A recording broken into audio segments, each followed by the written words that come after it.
Okay, so last week we spoke about the importance of a good start position and finish position in the golf swing. Today we're going to talk about the relationship between the swing path and the club face as you're hitting the golf ball. And to help demonstrate this, we're going to use an old Ben Hogan swing thought and also these tour sticks here. These tour sticks are very bendy shafts, or very bendy, so they can take a little bit of abuse. If you have tour sticks, fantastic. If you don't have tour sticks, something like a piece of garden cane will do just as good a job. But what Ben Hogan, the swing thought that he had, he imagined a pane of glass, and that basically went from the ball through his throat. Okay, so what he had to then feel as though he was doing, the sensation he had as he was hitting the golf ball, was to try to imagine that shaft was staying under, or the club head, sorry, was staying underneath that pane of glass as he hit the shot. The fault for the majority of golfers is that they make what we call an over-the-top move as they're hitting the golf ball. And what that basically means, if you imagine that pane of glass that's sitting on top of this cane and just sitting there like so, the over-the-top move would basically be, as they do the downswing, that golf club comes from over the top there, and see where it's going to hit that shaft on the way down. So you see where at this point here, see where the butt of my golf club is pointing off, for me as being a right-handed golfer, pointing off to the left of target there as I'm hitting that golf ball. And what Ben Hogan had, the swing thought he imagined, as he did the downswing, that club was staying beneath that line as he attacked the golf ball. And so that's what we call a square, or an on-plane angle of attack as you're hitting the golf ball. Okay? If we're too far underneath that line, so if you're attacking it from here, you're too much on the inside now, or underneath the golf ball, underneath it as you hit the shots, then your tendency will be to swing out to the right there as you hit the golf ball. If you're coming over the top, what you find, you'll hit that shaft on the way down, and it works off this way. So for me, this is quite a kind of aesthetic drill where you don't need me standing here saying, yep, that's right, that's not right. All you're trying to do is make sure as you're doing your swing, I'll just demonstrate it for you, as you're doing your swing, you're trying to keep that golf club underneath that shaft on the way down there. If you hit the shaft on the way down, then yep, you know you're not quite right. If you don't hit that shaft, that means yes, I'm attacking it from the right angle, the right direction. Then we talk about the club face as you're hitting the golf ball. Now what you'll notice here is you have to match up your club face with your swing path.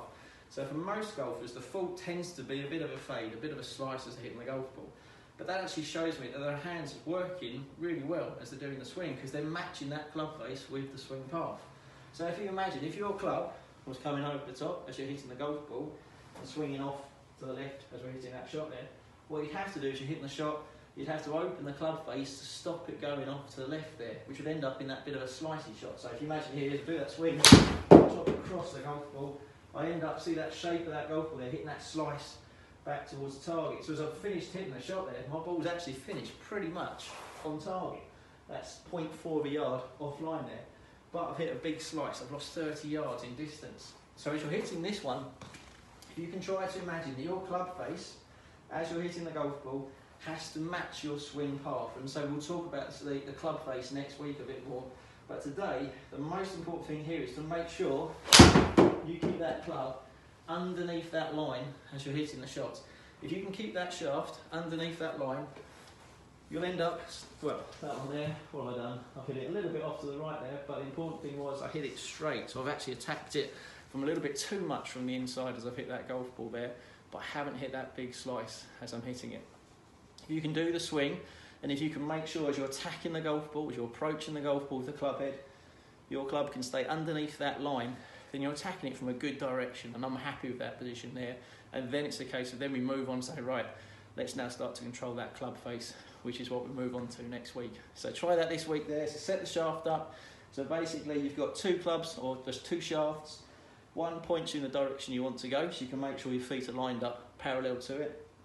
The other one at an angle which is roughly towards your neck, towards your shoulder. Doesn't have to be exact, but in that region there. Then as you're doing your swing, just make sure your club throughout can stay underneath that line there. So start position like so, take it back, attack it from the inside, like so. Not my best strike, but it's still, see where the path I had there, we're still taking it down towards that target line there. So try that this week, and we'll see you next week.